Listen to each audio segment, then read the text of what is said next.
F-Core versione Evo. Nuovo, ma in realtà non troppo nuovo, volante uscito da Cube Controls. È una nuova versione dell'ormai conosciuto F-Core che porta con sé un aumento di qualità per quanto riguarda i materiali utilizzati per la composizione totale del volante e, a mio avviso con estremo stupore, porta a ribasso quello che sono i prezzi della linea F-Core, rendendolo, per mia opinione personale, tra i migliori volanti che si possano acquistare qualità-prezzo nella fascia entry level. Questo perché oggi un F-Core base parte da un prezzo di 401 euro più spedizioni, ma io lo metto nella categoria entry level solo per il prezzo, perché per i materiali.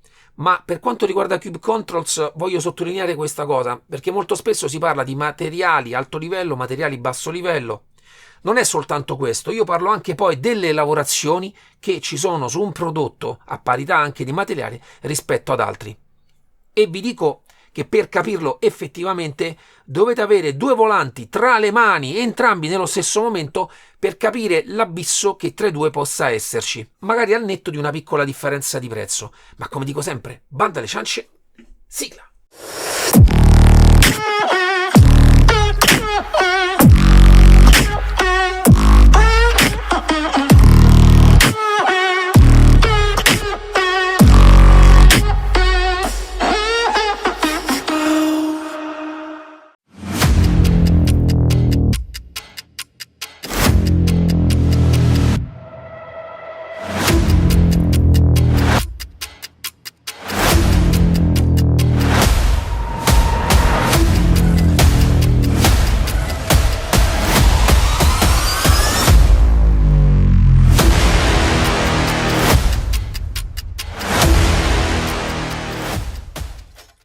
Ciao ragazzi, siamo qui oggi per parlare dell'F-Core versione Evo. Ho già fatto la recensione della versione F-Core, nel caso andatela a ricercare nel canale, ma in questa recensione andremo a ripassare quelle che sono tutte le finiture che ha questo volante, proprio perché in virtù del nuovo taglio di prezzi, come ho detto nell'antefatto, si parte da 401 euro per l'F-Core base a salire con tutte piccole migliorie che si possono fare fino alla versione Top Evo. Ricominciamo come sempre a parlare della struttura. Per quanto riguarda la front plate è tutta in carbonio opaco, ha uno spessore di 4 mm, è sempre molto riconoscibile la grande lavorazione che viene fatta sugli smussi nella parte intorno a tutte le lavorazioni in carbonio che fa Cube Controls. Le impugnature rimangono le stesse, ormai è un tipo di gomma, come vedete, un pochino satinata, molto bella, è intorno agli 80 Shore come durezza.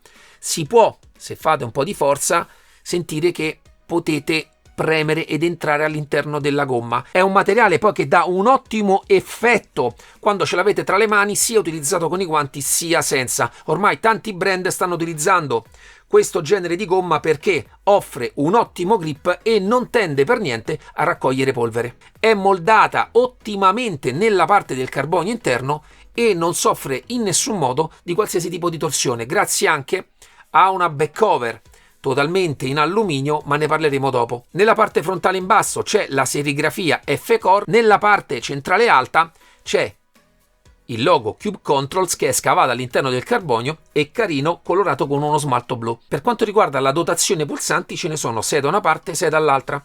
Questo è il feedback che hanno, ve lo faccio anche sentire, vi manderò dei video per farvelo vedere ancora più nel dettaglio. Vi dico già in questo momento che per quanto riguarda le colorazioni ne potrete scegliere 3. C'è la versione Total Black, la versione blu e la versione rossa.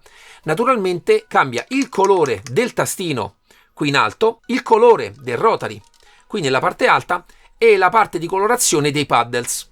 Scegliete quella che più vi piace. Naturalmente il blu è uno dei miei colori preferiti e soprattutto anche questa tipologia di blu. Io ho anche il mio cambio MMA, avevo la mia HPP, è un colore che personalmente nel motorsport mi piace tantissimo. Torniamo quindi alla dotazione pulsanti. Come già vi parlavo, ci sono dei rotary qui in alto, sono rotary da pollici ben spaziati. A livello di durezza non sono i più duri che ho mai provato, ma devo dire offrono quella giusta resistenza per non potervi sbagliare. Molto comodi, soprattutto per un'impugnatura. Questo è un volante da 30 cm, offre un ottimo spazio quando andate ad inserire il pollice e riuscirete in maniera molto facile a utilizzare questi rotary. Ai due lati, all'altezza del pollice, ci sono due funky switch rotabili, premibili, e per la versione Evo alluminio anodizzato blu. Nella parte centrale abbiamo altri due rotary, anche qui cover alluminio anodizzato blu. Il tipo di feeling si sentirà pochissimo, non hanno un feeling molto duro rispetto anche ad altri volanti Cube Controls, ma funzionano perfettamente nel loro utilizzo. In questo caso hanno la funzione pulsante 1 e pulsante 2, quindi li utilizzate di solito per più e meno a seconda della funzione da voi scelta. Rimane in plastica di iniezione quella che è la cover per la parte dei pulsanti. Personalmente la trovo molto carina e offre un'ottima linea a quello che è questo volante. Passerei alla parte dietro. Come vi ho detto, back cover in alluminio. In questo caso, già da un po' Cube Controls ha introdotto nella lavorazione di volanti per il sim racing alluminio a stampo, e questo permette di creare delle linee molto belle anche nella back cover, cosa che con la lavorazione al CNC è molto più complicato, e in questo caso si può offrire un design molto slim ma che offre al contempo un'ottima resistenza. Nella parte sotto il connettore, nel caso lo vogliate utilizzare USB, con il suo cavo, il suo connettore Q-Con è magnetico e offre la possibilità di inserirlo e disinserirlo in maniera davvero molto semplice. Sarebbe bello se diventasse uno standard per tutti i volanti, perché sennò comunque sarete sempre costretti a staccare la porta USB se avete volanti di altri brand. In questo caso è la versione più accessoriata, versione formula. Ci sono i paddles magnetici, in realtà sono la serie premium, che vengono montati sull'F Pro e sul CSX3. Il design sempre molto bello, offrono anche varie regolazioni perché possono cambiare anche inclinazione, li potete avvicinare, allontanare. Anche il paddles, in questo caso in carbonio, lo potete spostare più internamente o più esternamente. C'è però anche la possibilità di prenderlo in versione GT e in quel caso ci sarà montato quest'altro tipo di paddles. Funziona sempre in modo magnetico, però offre meno regolazione rispetto a questo. Personalmente, avendo utilizzato per tanto tempo anche questo genere di paddles, non saprei dire quale preferisco o meno, perché anche con questi, potendo spostare la parte del paddles, in realtà non vado a fare mai particolari modifiche, mi trovo sempre molto bene come sono di base questi shifter. La differenza principale tra i paddles GT e quelli formula sono che nei GT non ci sono i cuscinetti a sfere e offrono meno regolazioni, ma dal punto di vista del feedback sono davvero molto simili. Scegliete però voi la versione che più vi piace. Naturalmente in questa versione formula avete molte più possibilità di andarvi a personalizzare anche la distanza sia esterna ma sia anche di vicinanza dalle impugnature. Funzionano entrambi con un sensore di Hall, quindi totalmente esenti da polvere e malfunzionamenti. Per quanto riguarda il reparto frizioni, sono la versione premium, struttura totalmente in alluminio, anche in questo caso sensore di Hall. La parte del paddles sempre in carbonio, anche qui si può spostare più internamente rispetto a come vi vengono mandati. Faccio sempre presente le lavorazioni che ci sono sul carbonio di Cube Controls, personalmente sono le migliori in assoluto, e quando si va a valutare un prodotto rispetto al suo costo, sapendo che aumentare la smussatura, che effettivamente lo rende più bello a livello estetico ma anche più piacevole quando lo andate a utilizzare, per l'azienda è un costo, perché quel pezzo di carbonio dovrà stare più tempo sul macchinario e quindi costa di più. Molti ci fanno caso e ci tengono, altri magari non ci fanno caso, però quando si va a analizzare la qualità e il prezzo, soprattutto in funzione della qualità, sono aspetti che secondo me vanno presi in considerazione. Potrete prenderli sia con la versione con i paddles in plastica, che dal mio punto di vista comunque offrono comunque un ottimo feeling, fino ad arrivare al top, che sono questo modello. Per quanto riguarda invece le frizioni, il modello è unico ed è la versione Pro. Naturalmente manderò varie immagini della back cover di questo volante. Voglio farvi presente anche le lavorazioni che ci sono, ma anche la serigrafia qui sopra, che poi in realtà non è neanche una serigrafia, perché se voi andate a passarci il dito è scolpito proprio nell'alluminio e poi colorato. Infatti a livello visivo ma anche al tatto offre un senso di qualità, devo dire, superiore a quella che può essere una normale serigrafia. Come ho detto, ognuno dà il valore a certe cose di quello che volete.